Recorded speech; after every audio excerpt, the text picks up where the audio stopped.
Hola, ¿cómo estás? Espero que súper bien. Hoy quiero compartir contigo un tema súper interesante que es una de las muchas vasculitis sistémicas primarias que existen y que usualmente está algo abandonada, sobre todo porque en Latinoamérica es mucho más rara de ver que en otros países. Ya veremos que precisamente el territorio tiene mucho que ver con la incidencia y prevalencia de esto que se conoce como enfermedad de Behçet, que algún tiempo se clasificó dentro de las espondiloartropatías y también ya veremos por qué justo esta clasificación. Entonces, dentro de este grupo de las enfermedades llamadas vasculitis sistémicas primarias, ahora toca el turno a la enfermedad de Behçet. Por si es la primera vez que escuchas el término vasculitis, no tiene nada que ver con báscula. Esta es una vasculitis con V, o sea, un grupo de enfermedades inmunomediadas en las que el blanco central es algún vaso sanguíneo o un grupo de vasos sanguíneos. Ya veremos un poquito a grandes rasgos cuál es su clasificación. Se dividen en primarias y secundarias, así como en localizadas y sistémicas.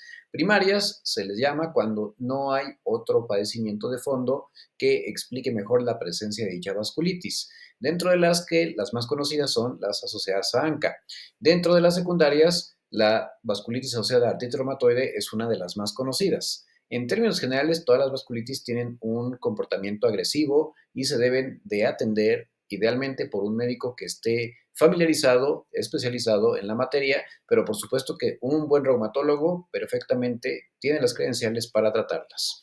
Y básicamente localizadas, como su nombre lo dice, hace referencia a las que solo se limitan a algún órgano y sistémicas cuando, además de afectar órganos, tienen un compromiso que se hace sentir en distintas. Esta es una clasificación que peca un poquito de simplista, pero trata de acomodar algunos de los síndromes vasculíticos más conocidos, dentro de los que podemos hablar de vasculitis de grandes vasos, incluyendo la arteritis de células gigantes y arteritis de Takayasu, que en algún momento también hablaré de ella, las de vaso mediano. Dentro de las más conocidas está la poliarteritis nodosa, que antes era la que todo el mundo diagnosticaba porque había bastantes imprecisiones respecto a los criterios diagnósticos. De hecho, hoy sabemos que es muy, pero muy rara y usualmente se asocia sobre todo a infección por el virus de la hepatitis B. La enfermedad de Kawasaki, que pues su nombre es así porque precisamente lo describió primero un japonés y especialmente afecta a niños pequeños y teniendo una repercusión sobre todo en las coronarias.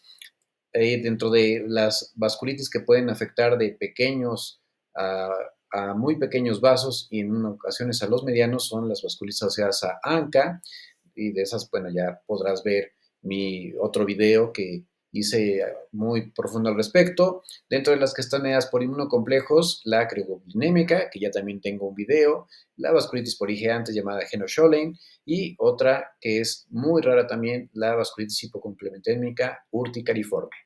Dentro de las vasculitis de vaso variable, justo no aparecen aquí porque puede afectar prácticamente cualquier tipo de vaso sanguíneo y está precisamente la enfermedad de Behçet y el síndrome de Cogan. Ambas infrecuentes, pero especialmente el de Cogan es muy.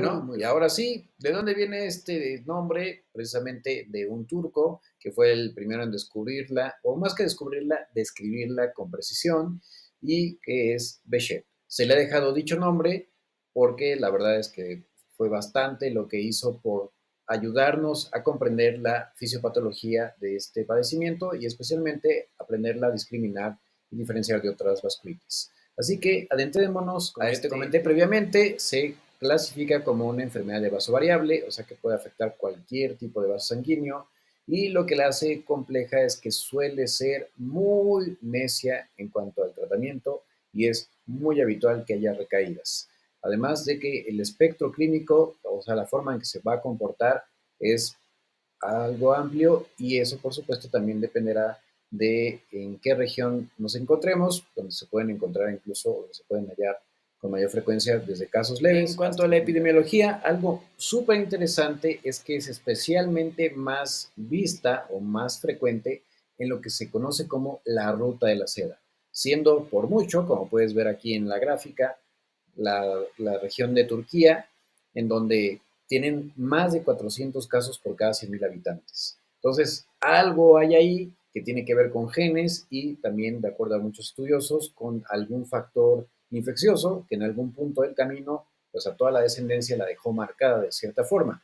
Hablando de ello, el HLA-B51, que es una variante genética del complejo mayor de histocompatibilidad, es decir, esta molécula que permite una presentación de antígenos, o sea, de moléculas que definen la estructura de ciertos microorganismos o incluso la estructura interna de las células, pues precisamente está relacionado fuertemente en estos contextos. Pero ojo, en otros países o en otras etnias, lo cierto es que no es útil, ni siquiera vale la pena hacer dicho estudio cuando el diagnóstico es principalmente clínico y si acaso pues se llega a utilizar la biopsia. Ahora, en las regiones endémicas, el tener este polimorfismo aumenta la posibilidad hasta 6 veces de padecerlo. Existen otros polimorfismos que pueden incluso utilizarse en ciertos contextos de otras etnias, como son los que están relacionados a marcajes de células de vía molecular, que están principalmente relacionados con la respuesta de tipo celular, con una estirpe de linfocitos. Los linfocitos son un grupo de glóbulos blancos que se especializan en este contexto, los linfocitos T cooperadores, para mejorar la respuesta inmunológica ante cada nuevo evento de exposición. Entonces, tanto la TH1, que es la de tipo celular, como la de TH17, que sobre todo está enfocada al combate de hongos y a la atracción de neutrófilos, ya veremos más adelante algunos detalles, es muy relevante en este contexto y precisamente una hiperfunción de dichas células, así como una disfunción de las células T reguladoras, está fuertemente implicado en lo que lleva al desarrollo de la enfermedad. Y bueno, retomando la gráfica, como ves, Turquía por mucho es la que más casos presenta, entonces personas que descienden de algún turco o de alguna persona de esa región, pues tienen mucho mayor probabilidad, siguiendo Irán, que casi alcanza los 100 por cada 100.000 habitantes, después Arabia Saudita, Irak, Israel, Japón, y le siguen China, algunos países europeos, especialmente los que tuvieron pues mezcla durante las invasiones otomanas y otro tipo de fenómenos demográficos de invasiones durante pues, distintas épocas, especialmente en el medioevo, y bueno, más adelante, pues están relacionados también con una mayor posibilidad. Entonces, sobre todo en el sur de Europa puede verse, es muy raro en el norte, es infrecuente también en Estados Unidos, salvo los que son descendientes de estas regiones, y pues en Latinoamérica lo cierto es que es muy raro, salvo justo quienes por alguna razón tienen pues, descendencia de algunas de estas etnias. Por ello, por ejemplo, en Perú es un poquito más común de ver porque ahí sabemos hubo una llegada importante de japoneses. Y la edad de inicio suele ser más o menos en promedio a los 30 años, pero puede aparecer entre los 15 y los 45 años. Y hablando de ello, si aparece la enfermedad de Behçet antes de los 15 o incluso antes de los 20, usualmente existe una agregación familiar donde sí hay relación con ¿cuáles son los principales protagonistas que llevan al daño en el contexto de la enfermedad de Behçet? Bueno, aquí puedes ver el desplegado de los glóbulos blancos implicados. O sea, dentro de los glóbulos blancos o leucocitos hay muchas estirpes. Dentro de esas muchas estirpes existe una que se llama linfoide. Dentro de esa estirpe linfoide están los linfocitos T. Y dentro de los linfocitos T hay unos que se llaman cooperadores o helpers. Y dentro de esos, a su vez, porque sí, es muy, muy intrincado, así de apasionante, está la TH1, que como ya te dije previamente, es la que más se asocia a una respuesta de tipo celular, es decir, que activa a los macrófagos y a ser las presentadoras de antígeno, y por ello es que hay una parte de este padecimiento que comparte no solamente la autoinflamación, sino también la autoinmunidad. Entonces, es muy polimorfa en cuanto a su comportamiento. La TH17, que como ya también te comenté previamente, es sobre todo muy útil en el caso de infección por hongos, pero pues cuando se sale de control, una de las cosas a las que lleva es precisamente a la hiperactivación de los neutrófilos. Y bueno, los neutrófilos son algo así como los kamikaze, o sea, son los que se autosuicidan, literalmente son capaces de hacerse estallar y liberar las llamadas traps, que son como redes que tienen enzimas y que incluso ayudan a atrapar a los microorganismos. De hecho, son los que responsablemente ayudan a combatir la primera, de primera línea cuando hay alguna herida, algún proceso infeccioso y que producen la famosa pus. Entonces, pues imagínate, son convocados estos kamikaze, que pues ellos nada más están buscando en dónde, ahora sí que dónde suicidarse, en dónde hacer de las suyas, y pues como no queda claro nada y están hiperactivos y pues ya los estimularon, pues estallan y entonces empiezan a hacer su desastre, justamente liberando las traps y además produciendo especies reactivas de oxígeno que tienen un gran potencial de daño en las membranas celulares, especialmente del endotelio, ¿no? Que es ese recubrimiento que está dentro de los vasos sanguíneos. Y también, como también ya te comenté previamente, alteraciones en la vía del STAT4 y de la interleucina 10, que tiene que ver con una disregulación de los linfocitos T reguladores, que los T reguladores son algo así como los diplomáticos del ejército. Y pues imagínate si no hay diplomáticos del ejército o si no hay quienes contengan la respuesta, pues justo se van a dar su rienda suelta los que son más salvajes, ¿no? Que justo es lo que pasa. Y aparentemente también hay una disminución en la población de natural killers que de alguna forma está relacionada con ciertos comportamientos clínicos. De hecho, se ha visto que a mayor disminución de la población de linfocitos T reguladores, hay un mayor incremento de la población de linfocitos TH1, TH17 y en consecuencia neutrófilos, y además también esto correlaciona con una mayor posibilidad de la formación de aneurismas. Entonces, en algunos subgrupos de pacientes, justo una disminución profunda de esta población conlleva a la mayor posibilidad de que se generen estos sacos pues, dilatados de los vasos sanguíneos que pues finalmente pueden llevar fácilmente a que se produzca una trombosis, ¿no? Y pues con las consecuencias muy destructivas sobre los tejidos porque pues, se tapa el flujo sanguíneo. Esta es una ilustración bellísima que pertenece al New England Journal of Medicine, donde precisamente se hace una revisión sobre todos los factores ambientales que pueden estar involucrados en que se precipite un síndrome de Behçet en alguien que tiene pues, una predisposición genética, o bien tantas agresiones, quien tuvo muy mala suerte, finalmente termina detonando el problema.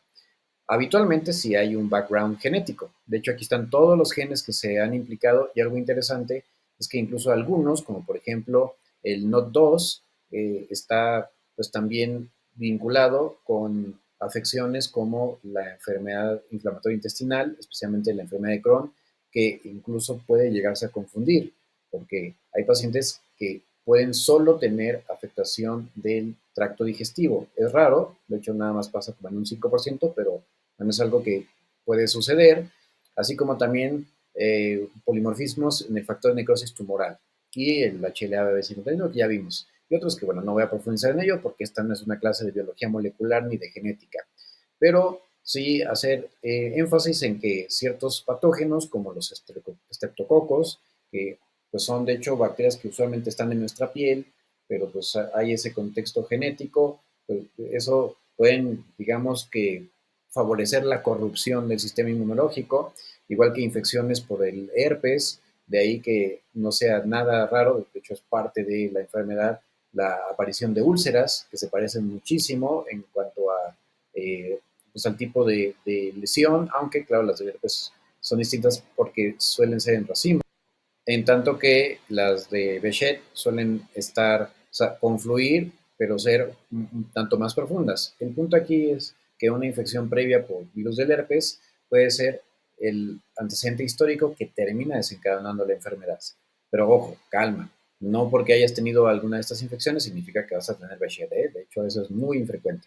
Insisto, hay que tener, perdón, un contexto genético.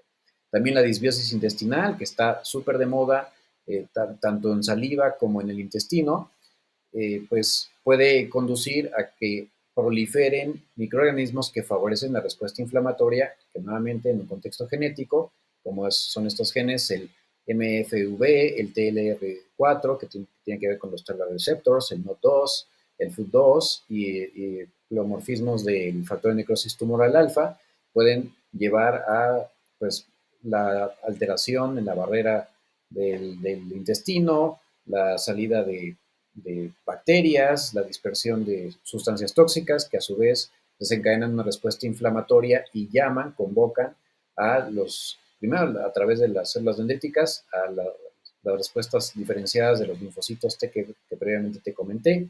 Y bueno, también hay la posibilidad de un mimetismo molecular, sobre todo con las bacterias de la tuberculosis, con las que compartimos una gran cantidad, bueno, no una gran cantidad, pero sí una buena parte de, digamos, de la secuencia de sus proteínas de choque térmico. Y pues eso finalmente se va a traducir en una alteración de las barreras, de los vasos sanguíneos y sobre todo va a tener repercusión en las mucosas de la boca, de los genitales, ya veremos ahorita más detalles, de las articulaciones, en los ojos, que también hay cosas características, los vasos sanguíneos y hasta el cerebro. Algo que igual se ha visto es una sobreexpresión del NF-kappa beta, que pues es un factor importante en la activación a través del ADN de la síntesis de sustancias que son proinflamatorias. Entonces se hace una cascada que se convierte en una bola de nieve y se hace... ¿Qué es lo característico de esta enfermedad que se puede incluso ver en el microscopio si se tomara una biopsia?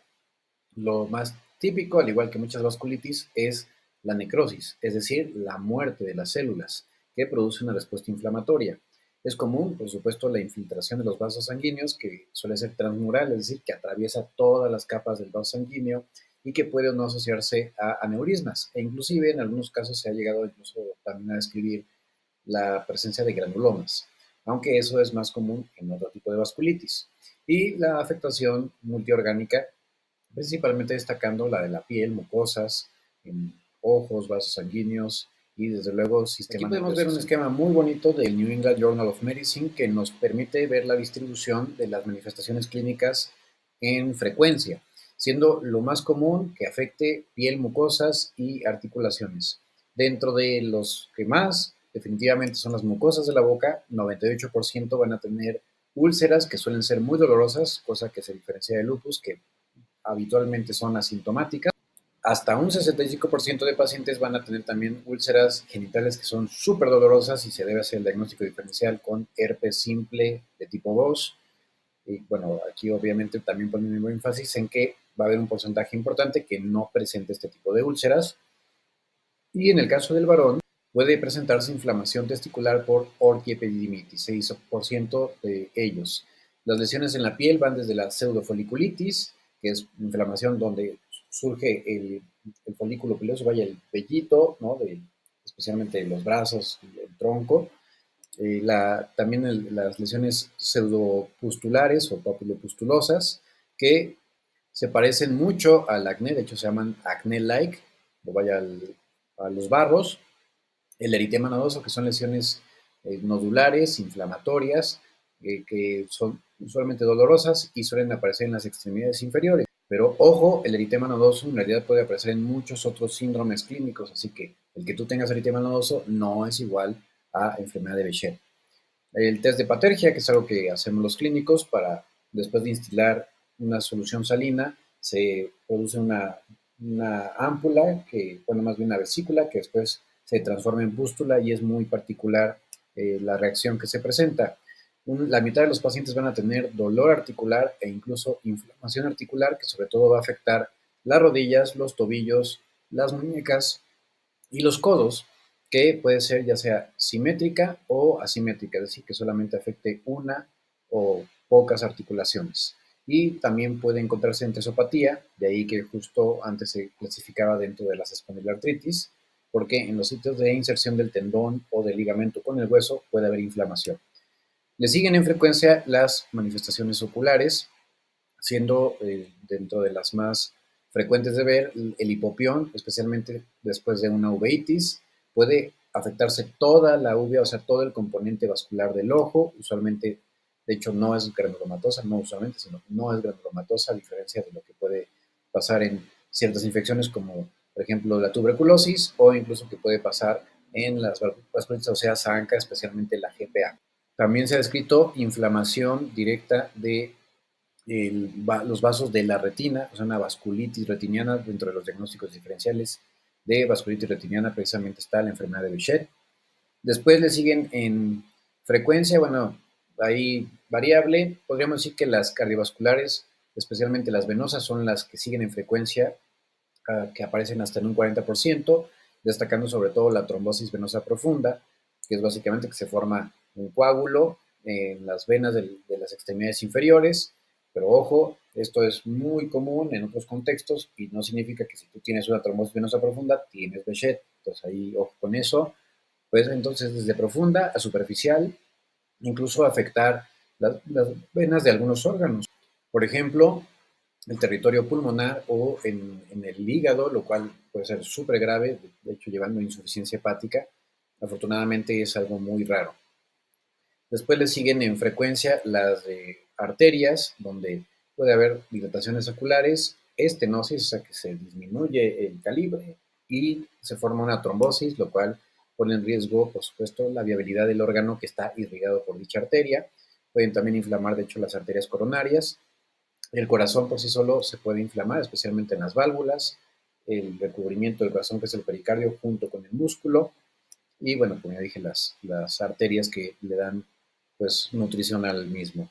El sistema nervioso central, hasta un 30% pueden llegar a tener diversas manifestaciones. Algunas de las más características y muy graves es que se afecte la, pues, la parte de, digamos, más primitiva del cerebro, que es mesoencéfalo, y todo lo que es el tallo encefálico, que puede pues poner también en un grave aprieto a un paciente que lo sufre y se debe tratar agresivamente con supresores, o aunque puede incluso simplemente causar alteraciones neurocognitivas, o sea, de la memoria, de la concentración, del cálculo, entre otras cosas. Y gastrointestinales que no superan el 20%, de hecho, no es tan común, pero por supuesto, como dije anteriormente, hay que diferenciar con enfermedad inflamatoria intestinal, dado que produce úlceras que se pueden parecer mucho, principalmente a la enfermedad de Crohn, pero pues rara vez llega a producirse hemorragia e incluso las imágenes que tú estás viendo aquí de izquierda a derecha y de arriba a abajo son justo úlceras, las úlceras típicas que tienen ese aspecto, también llamadas aftas, muy dolorosas, que sobre todo se van a presentar en las mucosas de los labios, las lesiones que se parecen al acné, que pues justo aquí vemos un caso, esta lesión que ves en el extremo de la línea superior es más o menos como se ve el test de Patergia, pero también así puede empezar una pseudofoliculitis. En la parte inferior izquierda ves tú justo lo que es un eritema nodoso, que habitualmente afecta a extremidades inferiores. Y bueno, pues ahí representando en medio las úlceras genitales, así de sintomáticas son, y por supuesto la artritis que habitualmente afecta. Lo que tú estás viendo aquí de arriba a abajo y de izquierda a derecha es justo en este lado pues una mesencefalitis, o sea, una inflamación del mesencéfalo, cosa que es muy grave y lamentablemente dicho paciente falleció porque el evento pues, no respondió a la terapia. Inmediatamente acá estás viendo cómo se ve un síndrome postflevítico después de una trombosis venosa profunda, que además también hizo tomoflebitis superficial. En el otro extremo ves pues cómo puede ser la inflamación en el intestino. En realidad esta no es propiamente de un Behçet, pero lo que quise fue ejemplificar, este es de otro caso, de otro tipo de afectación más grave. La que sí es de Behçet es aquí abajo, en la fila inferior, ese es el hipopión, esa cromonatita que se ve en el iris, y esa inflamación tan intensa es por la uveitis. Al lado ves cómo se observa en la fluoroscopía de la retina cuando hay una inflamación, y justo eso como parcheado es la sangre que ha escapado, pues que se ha difuminado por el proceso inflamatorio. Y finalmente en la parte inferior del extremo derecho, donde hay una punta de flecha, estás viendo un aneurisma en territorio de la Actualmente los criterios de clasificación que se prefiere utilizar para hacer el diagnóstico de enfermedad de Behçet son los de ICBD, que se realizaron por última vez en el 2014, por lo mismo de que es un padecimiento infrecuente que desgraciadamente pues afecta a relativamente pocas personas. Pues no ha habido mucho más crecimiento en cuanto a pues, a lo que ya se sabía. Y lo cierto es que estos criterios pues, son bastante aceptables para hacer razonablemente el diagnóstico. Entonces, si se suman mayor o igual a 4 puntos de cualquiera de estos, viendo que pues, algunos tienen mayor peso, por ejemplo, las úlceras orales recurrentes o las úlceras genitales, pues entonces la sumatoria nos permite hacer razonablemente el diagnóstico sin necesidad de laboratorios como puedes darte cuenta aquí. Precisamente como los aneurismas no son algo tan característico y pueden presentarse en otras instancias, no tienen tanto peso como las lesiones oculares que viste previamente, que yo te expuse, ni siquiera las afectaciones neurológicas, porque de hecho hay que hacer otros diagnósticos diferenciales, y el diagnóstico, bueno, más bien el test de Patergia, porque pues la verdad es que se requiere pues tener digamos, tener una estandarización y pues no en cualquier lugar se tiene, porque además justo es infrecuente de ver esto. Posiblemente solo en las regiones de la ruta de la seda los médicos estén más familiarizados con el mismo. Algo que sí es muy importante es siempre descartar para que tú te des cuenta de que no es nada sencillo hacer un diagnóstico en medicina, y mucho menos de una enfermedad tan infrecuente, especialmente en un contexto raro como sería, no sé, México o Chile, o, no sé, o Venezuela, pues hay un mundo de posibilidades diagnósticas que siempre hay que pensar en primera instancia. Obviamente por eso es tan importante hacer el interrogatorio clínico, meticuloso, la exploración física, y esto es mucho más importante que cualquier estudio. Y esto lo digo y lo repito y lo enfatizo porque es muy común que las personas pregunten, ¿y cuál estudio me tengo que hacer? Perdón que lo diga de esa manera, pues que ya hasta cae mal. Lo cierto es que no tiene ninguna relevancia el estudio porque sería como tirar dardos ciegamente si no tienes toda la noción y todo tu algoritmo claro, y justo no descartas todas las cosas que son más frecuentes, desde infecciones, alteraciones nutricionales, o incluso otro tipo de afectaciones autoinmunes, autoinflamatorias. Bueno, esto es lo que yo quería compartir contigo. Espero que haya sido de tu agrado, que se haya comprendido. Si no, discúlpame, la verdad es que traté de ser lo más sencillo y lo más asertivo posible, pero lo cierto es que a veces la información es muy compleja y en términos, pues, digamos, culturales de bajar algo más simple, no siempre es, digamos, no hay equivalentes tan fáciles. Pero te prometo que hice mi mayor esfuerzo. Y pues aquí están mis redes sociales. Si quieres seguirme, las que se encuentran arriba son las de Facebook, Dr. JC Aranar, es donde comparto contenido exclusivamente de reumatología y donde también puedes contactarme para citas. Doctor Teoto, comparto todo tipo de contenido varias áreas de medicina y también contenidos más, pues, de que te invitan a pensar y así. Mis redes sociales en Instagram, Reumanizarte, pues, como su nombre lo dice, es pura reumatología. Doctor Teoto es el respaldo de la cuenta de Facebook y también la cuenta de TikTok que tengo con el mismo nombre, donde hablo de diversos temas de medicina. De YouTube igual, Reumanizarte Puro Reuma, y Doctor Teoto es Medicina General, y yo en Escarolus comparto de todo.